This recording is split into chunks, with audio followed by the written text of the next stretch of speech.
Welcome back to another week of Instigating with Clarkie and Drury, brought to you as always by CoolBet, our friends at the Listowel Squash Courts and Listowel Vision Care, and our friends over at See the Game. I'm Ryan Drury, that's Clarkie, and we're very excited to talk some hoops with our favorite guy, our friend, the voice of the Raptors and Raptors analyst, Paul Jones. Jonesy, it's been a long time. How are you, my friend? You look fantastic. The set looks great. I'm great. It's been that long. I think this is the first time you guys have seen the new pictures in the background. And is there something to that title, The Instigators, with Clarkie? I just we like knowing the way he is. We like to stir it up on the show. That's what it's all about. Yeah, really, it just stems from Clarkie gets on my nerves, and I have to correct him and tell him how it is, right? Yeah. So that's where it is. Now, I want to dig into the Raptors. Obviously, they've had. Hey, Ryan, before we start ahead, with Clark. the Raptors, let's just talk a little bit before we talk with the Raptors. This morning, Team Canada women beat the Americans for a gold medal in hockey. Let's just start there right off the top. Jonesy, Did you watch the game, and what did you think? I did. I got home from the Raptors win against Minnesota. And we're not traveling. We're in the studio. So beetled it home from the studio, got to the living room, turned it on, and it was 1-0 Canada. Kind of flipping back and forth. The Lakers were battling Utah, and it's like playing blackjack. Every time you turn around, somebody gets a blackjack. So by the time I flipped back, it was 2-0, and then I went away and came back and flipped back. It was 3-0. I'm like, geez, maybe I shouldn't watch, and it'll be 8-0 by the end. But I just thought the Canadian team, and we both know, all three of us know, that they were on a mission to avenge what happened in the last one. They felt like that was theirs, and it was taken from them. And there's no greater motivation. I thought they did a terrific job. They really did. It was a tremendous battle. Of course, lots of news that the Nurse family are obviously very proud, as is the rest of the country. Sarah set a new tournament record. She broke the record held by the great Haley Wickenheiser, 18 points in an Olympic tournament. It's just absolutely unreal. They had the great shots of her parents watching at the bar in Burlington. That was so much fun. And obviously, you have experience working with Kia, who's a great ambassador on the NBA and basketball side of things, does a great job on the panel as well. I'm sure that she was thrilled. And it's really cool as well because Sarah's the first Black woman to ever win an Olympic gold medal in women's hockey. And I mean, just that family just continues to break down barriers and do incredible things athletically. Yeah, it's nice because I've kind of said this before, Ryan, that I like the Winter Olympics, but it wasn't always seen as representative. And now, like you said, we got Sarah Nurse. And who would know that the capital of world speed skating would be Ocala, Florida, from somebody who never was on speed skates picked it up 6 years ago and then wins a gold medal. So, as for the Nurse family, they do it well. They're just, as you said, great ambassadors for not just sports and for the games that they play, but for life, in terms of integrating, breaking down barriers, fitting in, being role models. You can do this too. And I have had the good fortune to work with Kia, and look, she's a product of her environment. So all you have to do is look at what mom and dad did, and the kids will show you, the legacy and how they've been raised. So real happy for the Canadian women, real happy for Sarah Nurse. And, nobody can ever take that from you. You're a champion, and nobody can ever take that away. A champion, a record setter. I would like to think, Clarkie, I'm sure you agree that somewhere Willie O'Ree was watching that and he had a big smile on his face. No doubt about that. Mm-hmm. Let's talk Raptors. Obviously, they've had, I would call it overall, a pretty successful season given what everybody was saying about this roster at the start of the year. Scotty Barnes has turned out to be a very, very solid player. He looks like he's going to be a guy that can be a rock solid piece of this foundation for the future. Fred VanVleet, his incredible undrafted story continues, going to the All-Star game. Overall, I think the team has played pretty well. They're sitting 7th right now in the Eastern Conference, right now in one of the play-in spots, and they basically had the same record at home and on the road, both 16 wins of the 32, split right down the middle. What's your impression of how they played overall so far, Jonesy? I think they've surprised people, Ryan. A lot of people had them, 12, 13, like not doing well in the conference. And I think our media brethren forget that they have 4 guys that had their hands on the trophy in Van Vliet, Siakam, Boucher, and Anunoby. OG didn't play, but he was around. I mean, he was in the car as it was rolling over the finish line. And you just can't downplay that experience. And it took them a while to kind of get their footing, have roles established. Nick Nurse has coached a winner before, so he understands what that is all about. And I think they're coming together now. Look, the guys in Vegas always know something about what's going on, and they had the over-under for the Raptors at 36.5. Well, they're at 32 now. We got 25, 26 games to go. So I think they're going to surpass that. They may surpass expectations, but I'm telling you, the way they are playing now, they are going to be a very, very tough out come playoff time. And, you talked about, Ryan, they're in the pit right now in the play-in tournament. Maybe they get out of that. They're fighting with Boston for that 6th spot. They had it before losing a couple in a row. And like I said, it doesn't matter who they play, whether it's in the pit, in the play-in tournament, or a regular 7-game series. And if they get to one of those, they're going to be a tough out. And I don't think anybody wants to play them. I was just going to ask you, and you sort of answered it there, but like, is the sky the limit right now for these guys? Like, they are on a roll, and if they got on a roll, like, can they? Like, how good is this team right now? Clarky, I don't think they're afraid of anybody right now. Like, and you look around the East, who would they be afraid of? Like, look at the teams at the top. They've beaten Chicago, 2 out of 3 against Miami. They've swept Milwaukee. So, I mean, I know the regular season is different, and no game in January or February means anything in April or May. But for your confidence and your psyche, man, we got a chip, and we've beaten you this year. And we know what this thing is about, especially guys like Fred and Pascal, who is playing out of his mind right now. So I don't want to go out and say, they can win the championship, but I'm not going to totally dismiss that, Clarky. I'm not going to say that, things come together. Like, it takes a lot of luck and a lot of things aligning, the stars aligning for you to get to that point. I'm not gonna say they don't have the ability to do that, because they are going to be a tough out. And as I said, even if a Miami or a Milwaukee or Chicago, one of those teams sees them in the playoffs, okay, maybe they take the Raptors out, but it's like being in a fight, man. You're going to feel that, and you're going to feel it for the next series too. And the bottom line is the future's bright, right? Big time. Yeah. Big time. I mean, can all the GMs that watch the NCAA tournament for 3 weeks, can you sit down now? Remember when they drafted Scotty Barnes, everybody was up in arms, like, how could you pass on Jalen Suggs? And because they'd never heard of Scotty. And what they drafted was a culture guy, a guy who plays in a program that, look, if you get a Marquette kid, he's a grinder. If you get a Louisville kid, he plays with a motor.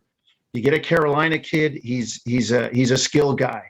You get a Florida State kid from Leonard Hamilton, you get a team first culture guy. And that's what Scotty Barnes is. And I'm not throwing shade at Jalen Suggs. He's a heck of a player. But people saw Gonzaga in the tournament and thought, that's who they should draft.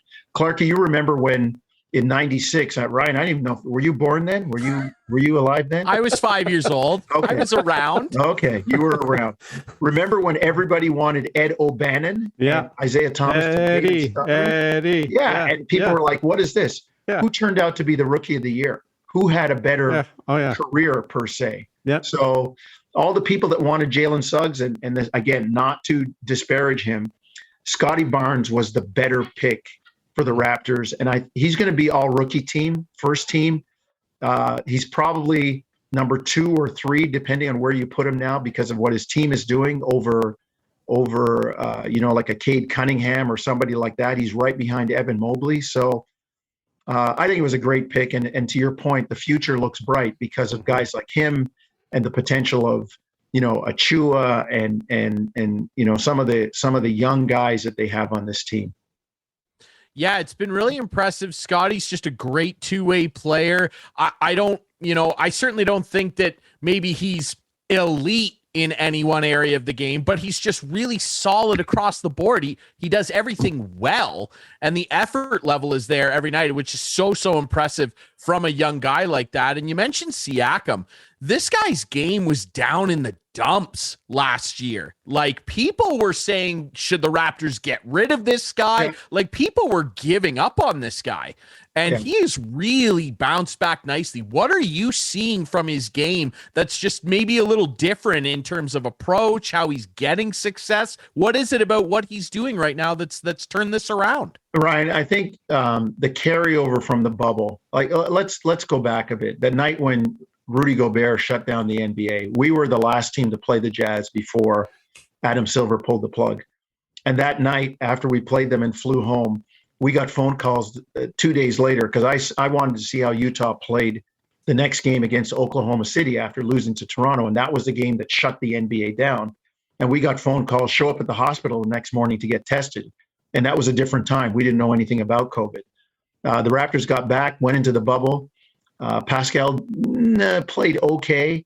And then the next year coming out of it, they're in Tampa. Everybody's displaced. He was adjusting to a new role, being the guy. And, people wanted it right away. And it's just taken him some time. And then this year he's coming off the shoulder surgery. All these guys had training camp. He never had that. He got on a moving train. But now that he's got his footing, this is the guy that they expected. And what do you know? The patience, it's taken some time. It's taken him a couple years. So he is going to be one of the focal points of the offense. And as you talked about with Scotty Barnes, he doesn't do anything elite yet, Ryan, because I think as he develops, he's got a little bit of Magic Johnson in him with his passing and his playmaking, being able to play inside with his size. He's got a little bit of Scottie Pippen, as one NBA coach told me, with his defense and his ability to guard every position.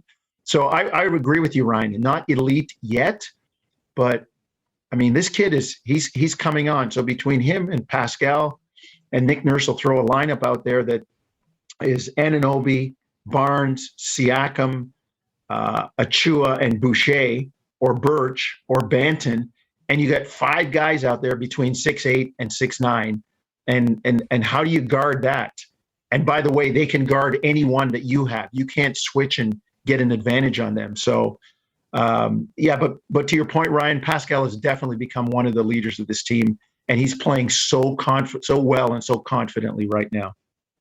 He certainly is. And I want to ask you a little bit about the trade deadline, just in terms of the Raptors. We'll start there, but then some NBA storylines in general, because, man, there's a lot going on the hard court. Yeah. Let's start with the Raptors. I mean, they make a deal where they acquire Thaddeus Young. Goran Dragic is gone, a guy that really didn't want to be there. And I think they did pretty well. I mean, a pretty tidy return, in my opinion, for a guy that vocally said, I don't really want to be in Toronto. They flip him over to San Antonio, get a pretty good, solid young piece back. What are your opinions on what they did at the deadline? Well, Thaddeus Young is a veteran.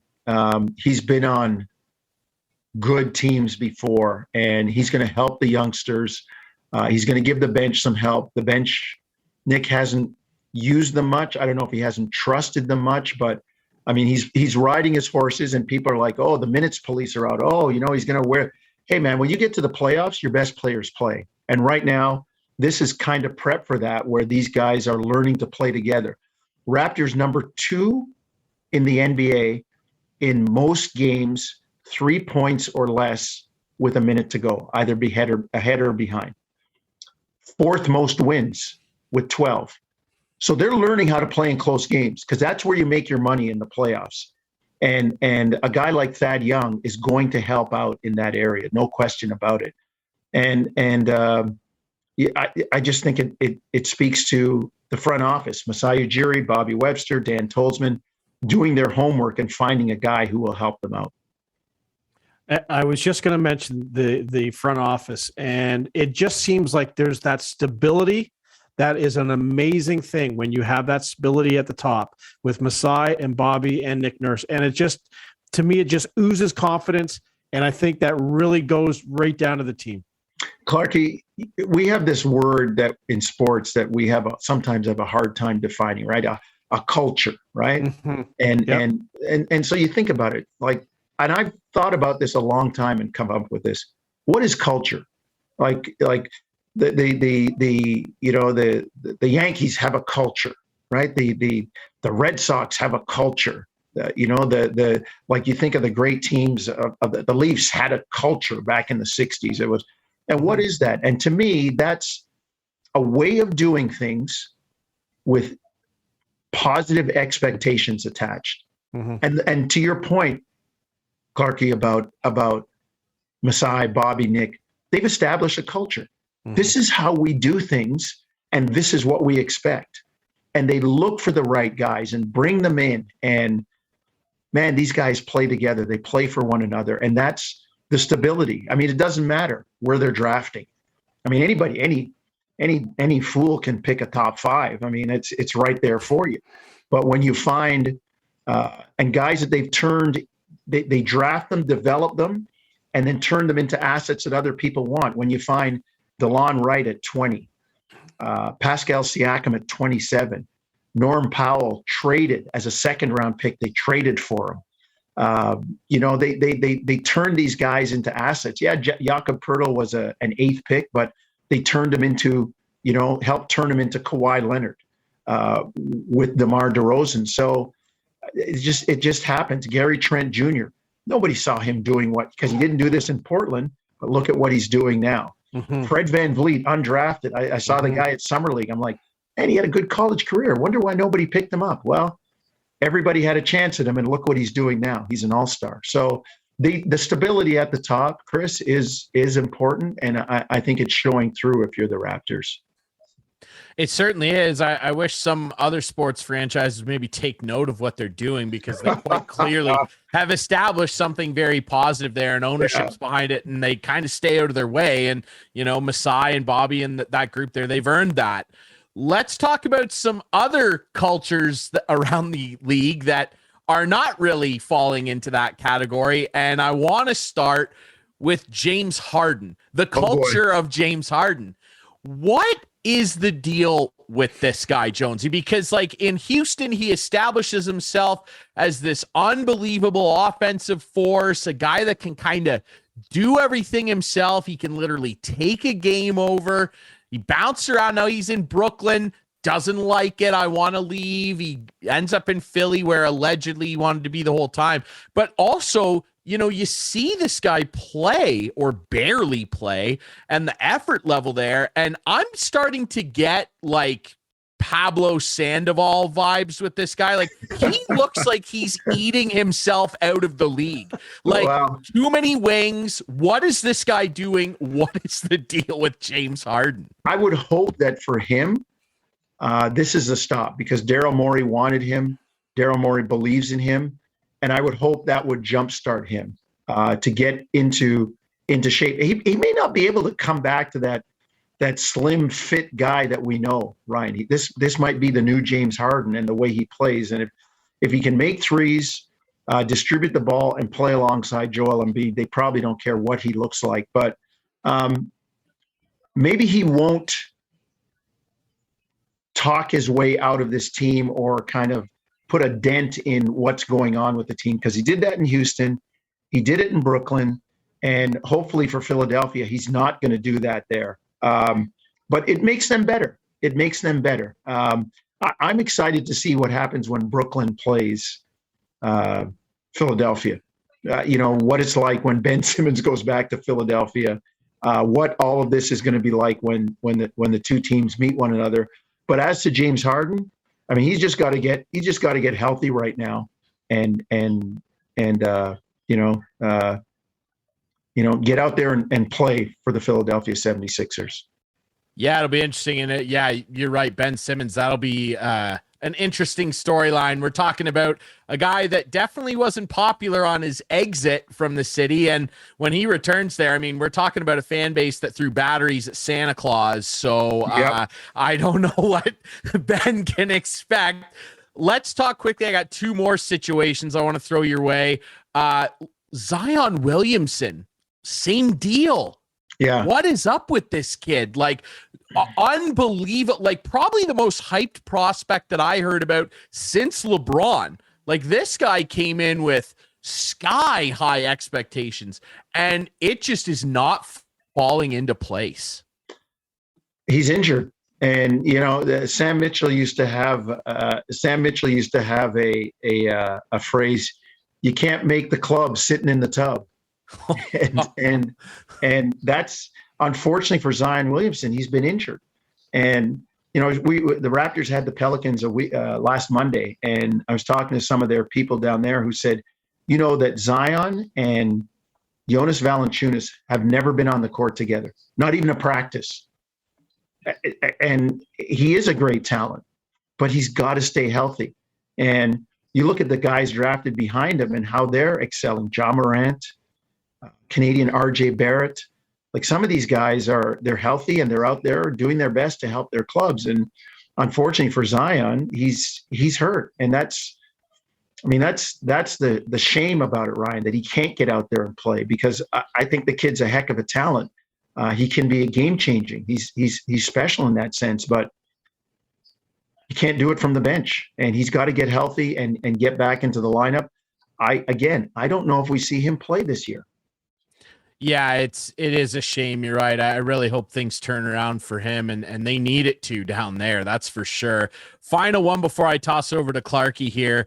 What the hell is wrong with the LA Lakers? Like, they come off, they win a title. Everybody loves LeBron. Russ comes over. I mean, Anthony Davis does not he looks like a shadow of himself right now. What the hell is wrong with the LA Lakers? Well, that's part of it. Anthony Davis I always said this. I mean, he stayed healthy during their championship run in the bubble. And by the way, LeBron, it was not the hardest championship ever. It was probably, in my eyes, easier because you went to the same gym every day. There was no crowd. There was no media. It was, I mean, you got the title, but don't try to make it out like it was that difficult. And in that title run, Anthony Davis was healthy. I mean, he's a guy that sometimes leads the league in MRIs because he, again, like Zion in that sense, he breaks down. And when he's healthy, he's a heck of a talent. And then I think the Lakers were guilty of trying to, and we all do it. I mean, if Tiger Woods can win 4 straight majors and say, no, I got to change my swing and fix it. And when you say, what are you doing? The Lakers were guilty of trying to make the car better than it was. They won a championship. They had a tough time last year in the play-in, but instead of getting role players to support LeBron and make the car more efficient by getting better tires and like getting better headlights, they went for a nice interior. And they picked up Russell Westbrook when they let go of people like Caruso, Kuzma, Kentavious Caldwell-Pope. They could have picked up Buddy Hield. They said no. Like I think they outsmarted themselves. And now Frank Vogel, they're trying to pin the blame on Frank Vogel, which he doesn't rebound. He's not turning the ball over. He's not the one that's not playing defense. So the Lakers, to me, Ryan, right now, and I'll say this, the qualifier, they're still very dangerous, but right now they don't fit. And until they're able to figure out roles and guys are willing to make some sacrifices, they're going to continue to struggle. Although they had a big win the night before the break against Utah. Yeah, it's certainly confusing there. Clarkie, go ahead. Jonesy, we often ask guys due to COVID how their lives have changed, and I just want to get into talk about you and Eric Smith, who your broadcast partner, and how things are different. You told me earlier you don't travel anymore. Are you going to the Scotiabank Arena? Do you get to go there to do the games? What's happening, and where are you calling the games from? Last year was an unmitigated disaster, Clarkie. We were the kid that was, because the team was in Tampa, we couldn't travel across the border. Right. It was like being outside the stadium and hearing all the fun going on in the stadium and trying to look through a knothole, because we did every game from the studio. Actually, the studio was a makeshift studio. They had they took the Raptors practice court. They put the TV set at one end for pre, post, and halftime. At the other end, they had the TV game set with Matt and Jack, or Matt and Leo. And then they took the weight room, the configuration of that building. They took the weight room, the workout room, and made it the radio studio. So we were all separated, socially distanced, physically distanced. And we did 72 games that way.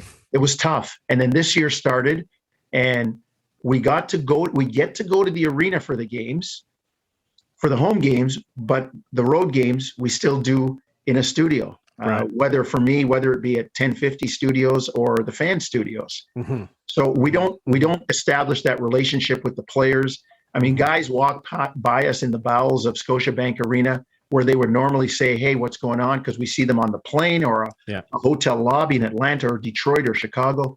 They don't know us, and that part of it is hard. And I don't have to tell you guys how hard it is to call a game off a monitor, because you watch different things when you're watching the game. You're watching stuff off the ball. You're watching stuff behind the ball.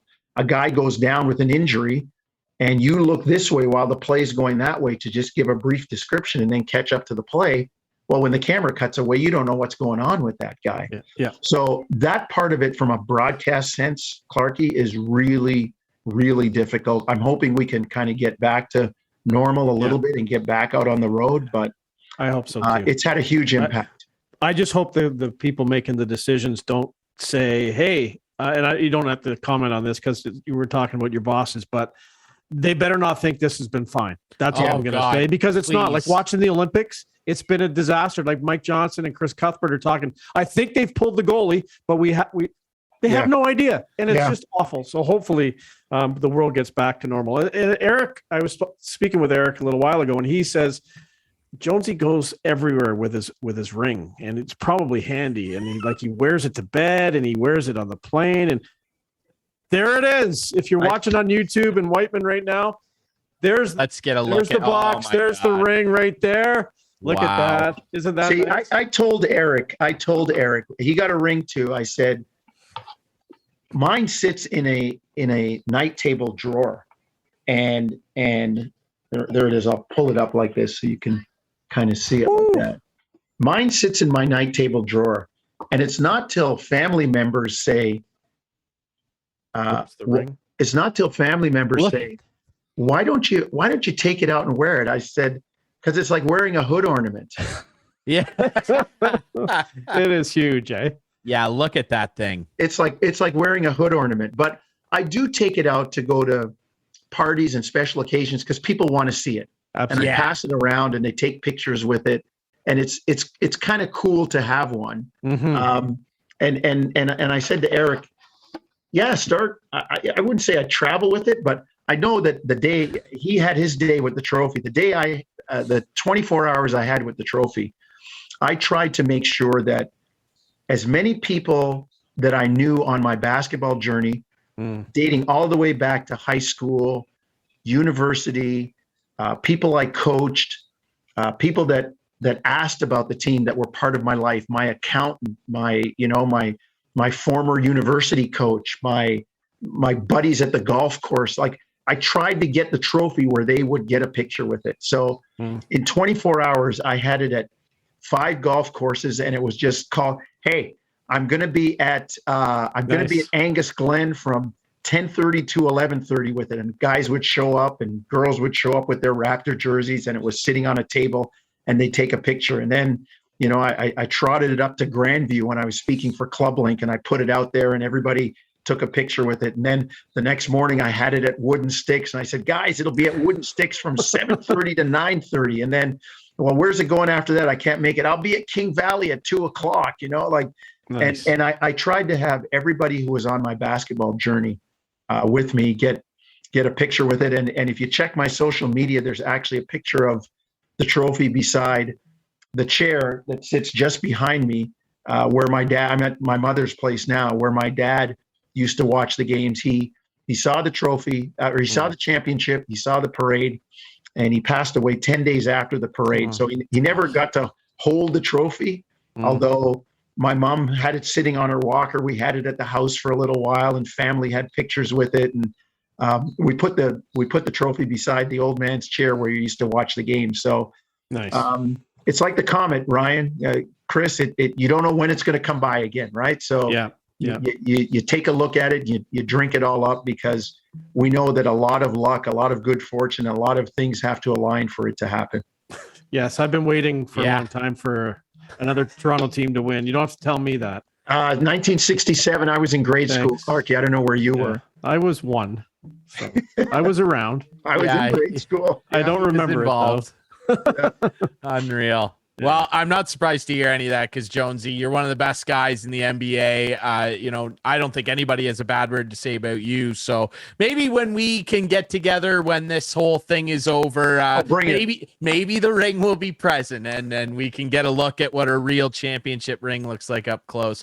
Jonesy, you're the best. You're our guy when we want to talk hoops. We're so glad that you're doing well. Hopefully they can get you guys back out on the road at some point soon, maybe next season. But man, thank you so much for your time. We know you're a super busy guy. We appreciate it, my friend. My pleasure to be on with you guys. Keep up the great work. And I'm always at the end of the phone line or a text line. You guys know that. Absolutely, buddy. We appreciate it. All right, we'll take a quick break here on Instigating. When we come back, Shawn Cottrill of Team Cottrill will join us to talk about curling in the Olympics and some of the ups and downs of the Canadian players over there in Beijing. Coming up next here on Instigating.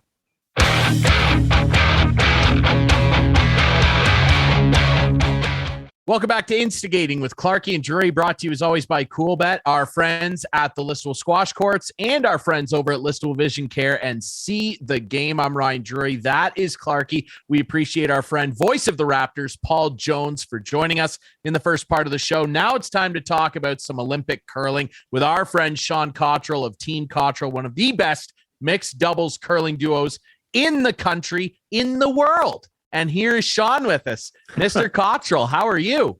Good. How are you guys? We're doing well, man. I guess a little better than the Canadian curlers at the Olympics. Now, Brad Gushue is going to play for a bronze medal. Unfortunately, Team Jones out on the women's side. She had a really tough start, and we'll get to that. But just overall on Brad Gushue's side of the rink, what's been your impression of how that's gone for him? They'll play the Americans tomorrow. We're recording this on Thursday, the 17th. Just your impressions of how his tournament's gone so far. Yeah, I think for the most part, they've been pretty solid. Haven't caught all their games just with some of the time issues, but I think they've played well. I'm just not sure they've maybe been quite as sharp as they sometimes are, but it's such a tough field, and like the added pressure and all that stuff that comes with the Olympics. I think they've performed pretty well given all those extra things going on in people's heads. But I'm sure disappointed with the way that last game ended, the semifinal game. But it's just we're not miles ahead of the world like we were 20 years ago when curling became an Olympic sport, or 25 years ago. You know, I did see the game. I didn't see the game against Sweden because of, as you said, the timing, but I did watch the game against Great Britain, and they seemed to be doing a lot of bickering amongst the team in that game. They weren't happy. Brad was talking under his breath. And of course, with the microphones nowadays, everyone can hear everything they're saying. And I thought this team just isn't in tune with each other. Have you ever come across that where you really need to get the team back on the same page? And what did you think of all that?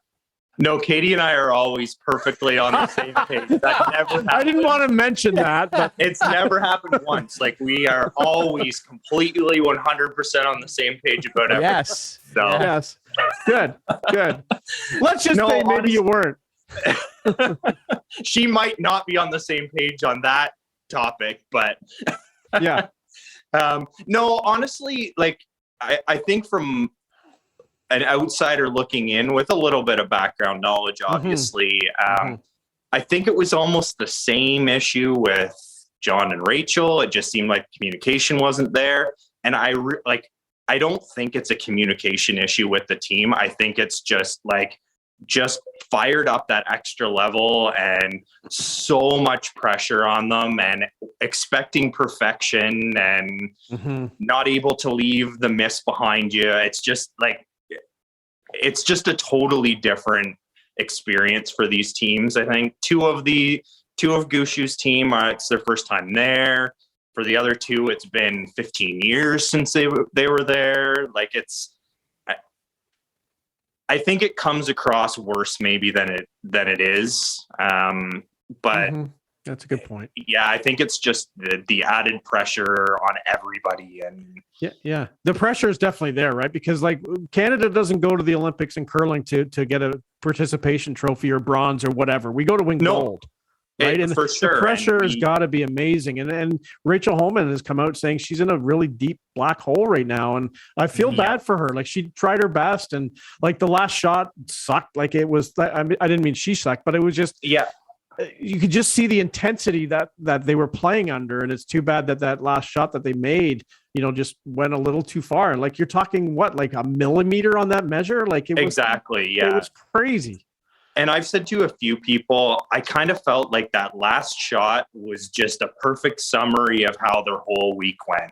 It was, she threw it and John panicked and then she panicked and then they didn't communicate about it. And they were both trying to judge weight. Nobody was calling line. And it was just the whole week summed up in one shot. And it was a terrible way for it to end, but it was almost like, that's kind of how the whole week went for you guys. That's how I felt about that shot. It was just and I think in the mixed doubles, particularly because that team was handpicked to go, it was even another added level of pressure. Yeah. They didn't win to go. They Curling Canada sat down and took forever to decide who it was going to be.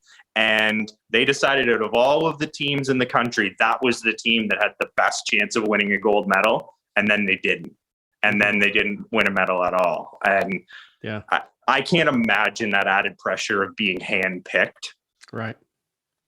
Yeah, that's an added level of intensity, and just across the board, I'm sure that all of them, we've heard a lot of stories just about the frustration of the way things are set up in Beijing. Obviously, it's a very tough time. It's not like a regular Olympics. You can't really experience what it's like being an Olympian. Everybody's kind of shuttered in their hotel room, and you're left with a lot of time to think about stuff. And I'm sure that added to it. So we know Brad Gushu, as we record this, is going to compete for bronze. There's not going to be a medal in mixed doubles the first time at the Olympics.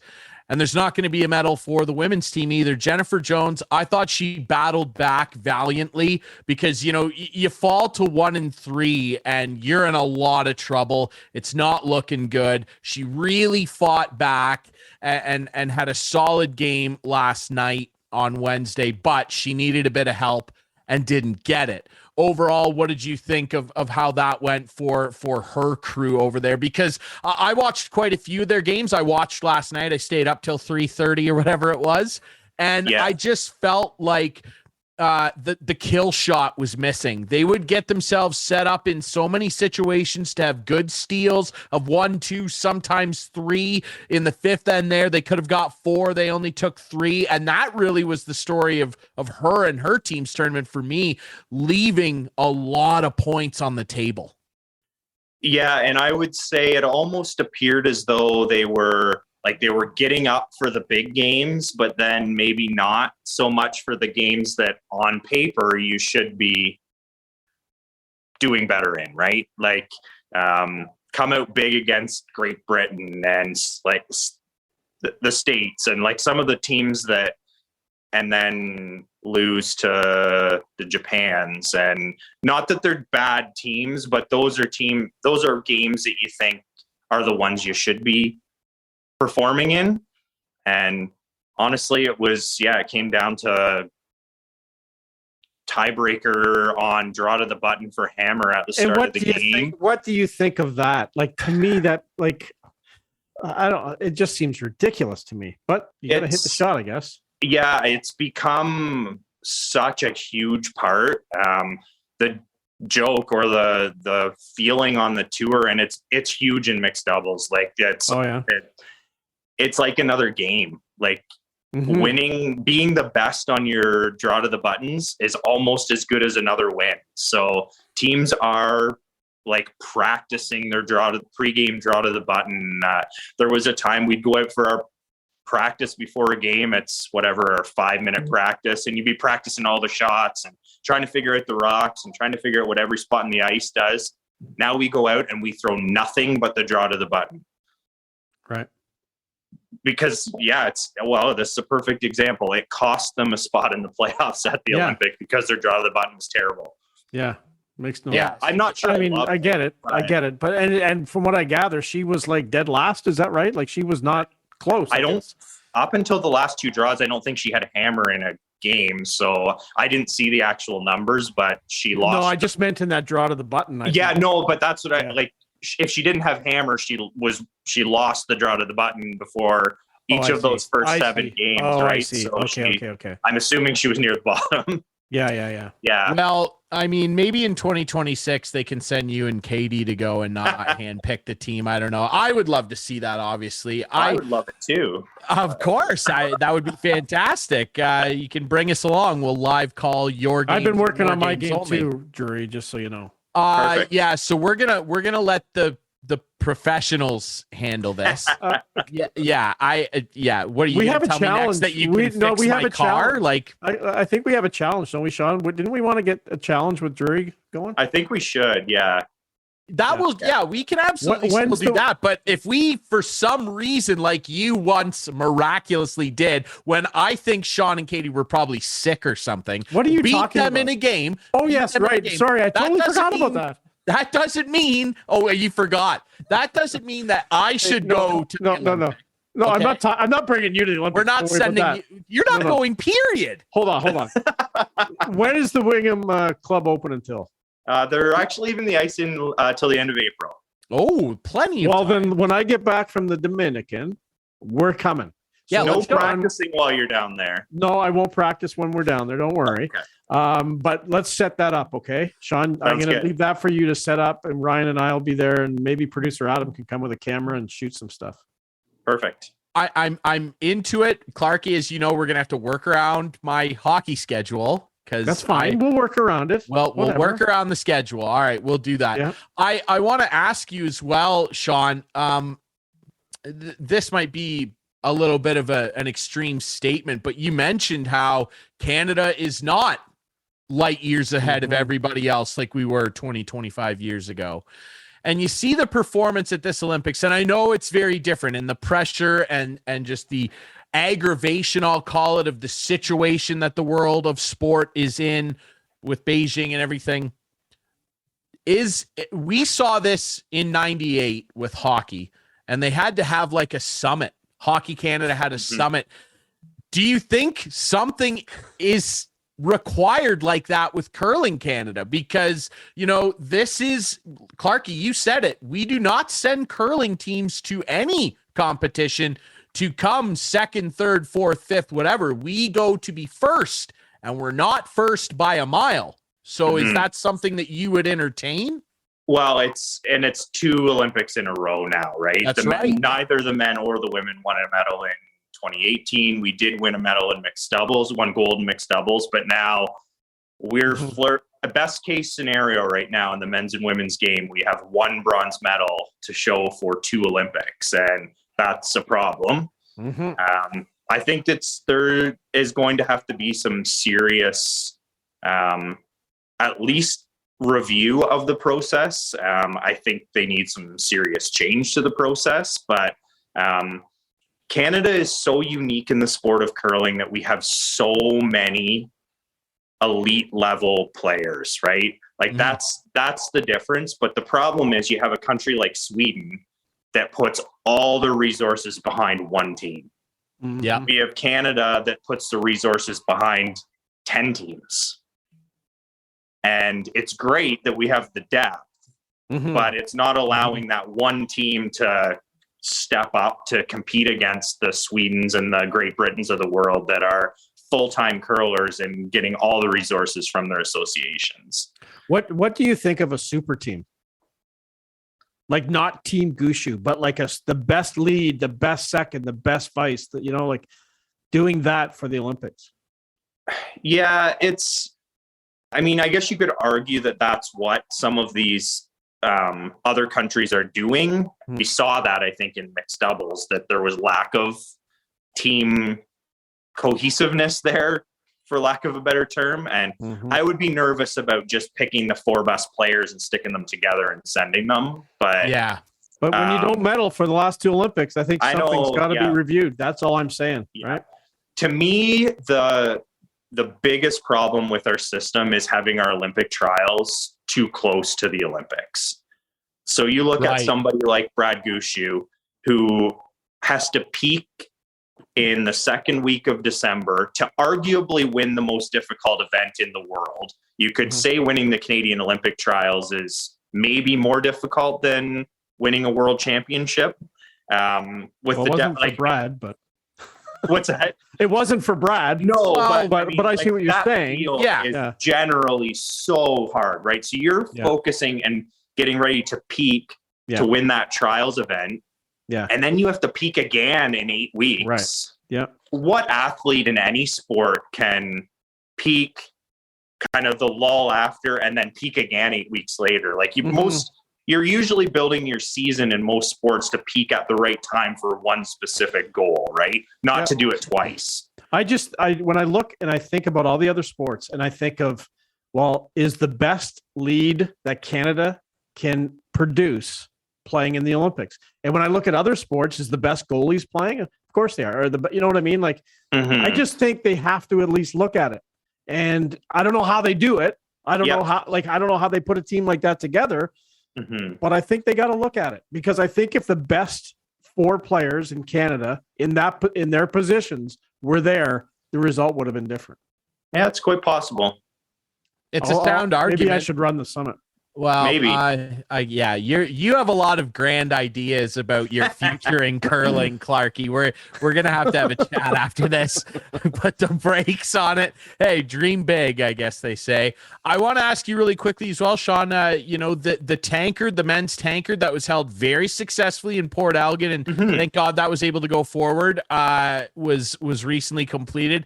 Obviously, Glenn Howard beating our fellow Cool Bet sponsoree, if you will, John Epping, in the final of that. I had a friend attend the tournament and said it was really, really awesome to see. Just your thoughts on that. And obviously Glenn Howard is going on to the Brier. So a pretty. Did Glenn get hurt again though? I heard Glenn was hurt again. Glenn didn't play a game. That's right. Scott skipped the whole week. So, pretty impressive actually for, he has skipped a little bit in the last few years with some of Glenn's injuries, but then they brought in Adam Spencer to play vice for them. A good friend of ours, Katie and I, actually played mixed with Adam and his wife for a year. And he won the Ontario Club Championship this year, probably hasn't played anything else competitively for, well, at least since before COVID, and probably for a while before that. Pretty impressive actually for them to step up and win it. Didn't see a ton of it. Watched the final game.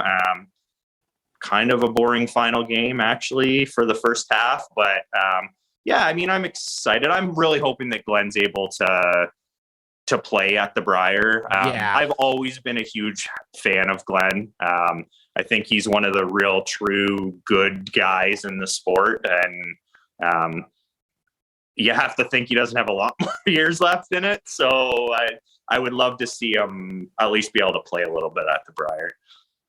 I think everybody feels the same way. Yeah, I've never heard a bad word about him, and he's produced a lot of great results and a lot of great entertainment for Canadian curling fans. And best of luck to him, and congrats on winning the tankard. And for sure, our buddy Epp, we were hoping for something better for him, but obviously, you can't win them all. But Shawn, we really appreciate your insight. You're our go-to guy when it comes to curling. So yeah, let's set this up. We'll get this curling date going, and so Clarky can stop bothering me about it. And not only that, you have a squash challenge too. So you better get going, Ryan.